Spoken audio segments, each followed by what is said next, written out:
crew headed to the top, you can bet that. Catch us cruising in the...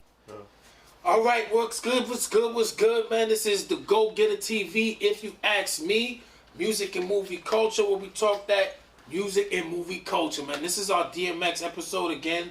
R.I.P. to Darkman X, man. We recently just lost the legend, you know, and it seems like it's just happening left and right. So even before this happened, you know, I always wanted to shine light on the people who've done it from before and, you know, have given us great music and have put their staple in the hip-hop game. So with this one, though, I want to talk, man, what is DMX's second best album to y'all? Because I know, you know, most people think it's the debut, so what do you say is his second best album? I guess I'll start. For me, again, my disadvantage is age at this point. I mean, we're speaking from your perspective. No, so my perspective is my disadvantage is age, so I wasn't really, like, get to know that much. But with that being said, I feel like his second best album is the second album. You know, because the first album for me is #1. That's my introduction. That's the first one. Yeah, because it's the introduction to DMX. That's something I'll hold near and dear to my heart. So, you know, by default, the second album is the second album for me. So would that change with your age now? Does that change? Oh, is that not? I mean, is that still not the second best album? Like you go back and revisit that shit. I mean, yeah. It kind of, I don't know. The second album still the best. It's still nostalgia, right? Yeah, it's nostalgia, but at the end of the day, it's still the second. But don't get me wrong. There's nothing wrong with that, because at the end of the day, it's still a great album. It's just, you know, I have this. This is cool, but this is great. Like, you know, like, yeah, that's how. For his second album is his best album. So, and I know a lot of people is Flesh of My Flesh, Blood of My Blood. Right.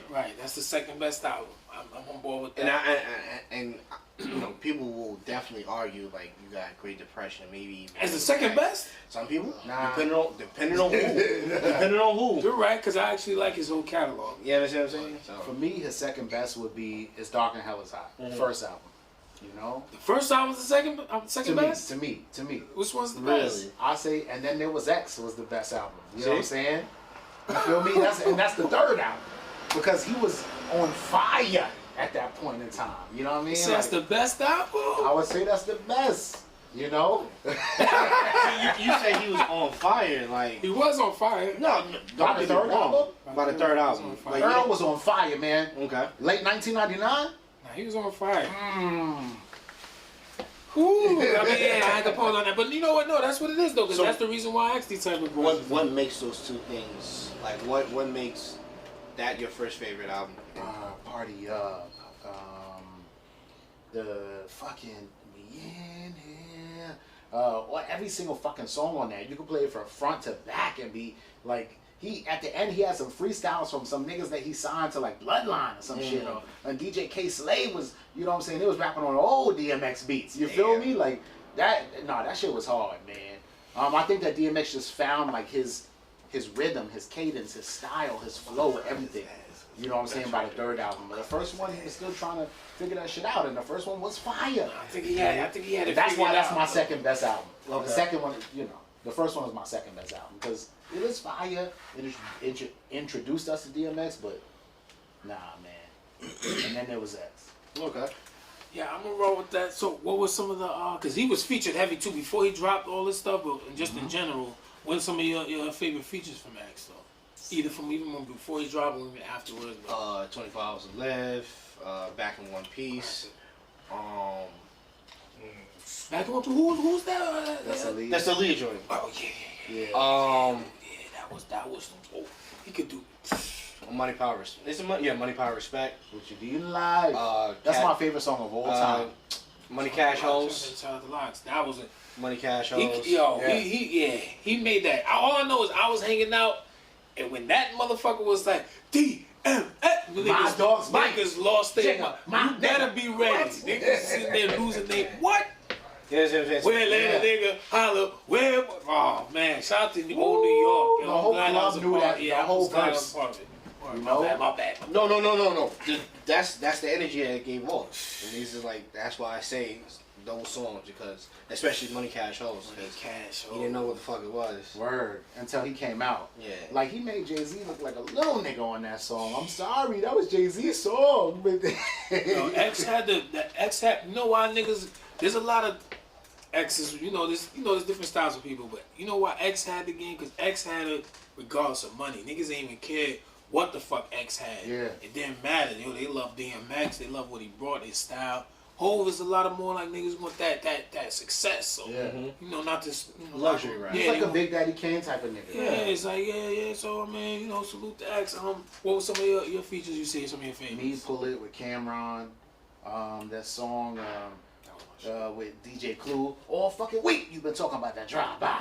Oh yeah. They ain't did nothing but drive by. Yeah, it's on. Yeah. He had a song with Murder Inc. and fucking Irv Gotti, Tales from the Dark Side. That shit was fire. That shit was crazy. Shit, man. DMX got a lot of shit, yo. That's just a couple of them, but 4321 with LL Cool J, Master P, Cannabis, and all them niggas. Yeah, that probably was the biggest joint for him. Coming out. Yeah, as far as in the beginning. Yeah. Yep. You mentioned Pull It. That was one of my shits too.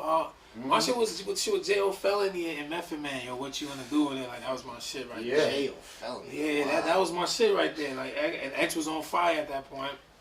He did some shit with Nas. Life Is What You Make It. Yeah. So some shit called Top Shotters that he was on with. Yes. Who's that? Sean Paul, right? Sean Paul yeah. and the Vegas. And Yeah. That's who the other person was. Goodness. Yes. How did I forget that? Here comes the boom. I rip your butthole out of place. You know what I'm saying? Like, what? X is crazy. Yeah. R.I.P. He went crazy on that shit. Pause. He said that shit though. Yeah, but not the X, man.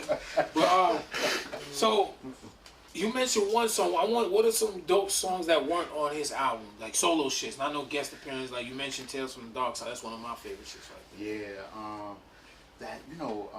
That wasn't on his album. Yeah, it could have been some soundtrack joints or some X shit. That was on the Rough Riders compilation that was one of my shit. So you mentioned the other DMX shit that was on Clue shit. Yup. He had something with Funk Flex too, man. That was fire. Do you? Yeah, do you? Do you? Salute to the crowd. Yeah. Right. Like you saying, he was getting that job on that shit. Yeah. X had some shit. Man. I think you mentioned Ain't No Sunshine was my shit. At first I really wasn't on board with it, but once I really tuned in, I'm like, man, X is the fucking man. Like this is a dope ass song. He could just make anything into a hit. Like I'm like at this point. So we're gonna tune it out there, man. Salute again, man, to the legend, R.I.P. DMX, man. Salute. We'll be right back. If you ask me, the Go Get It TV.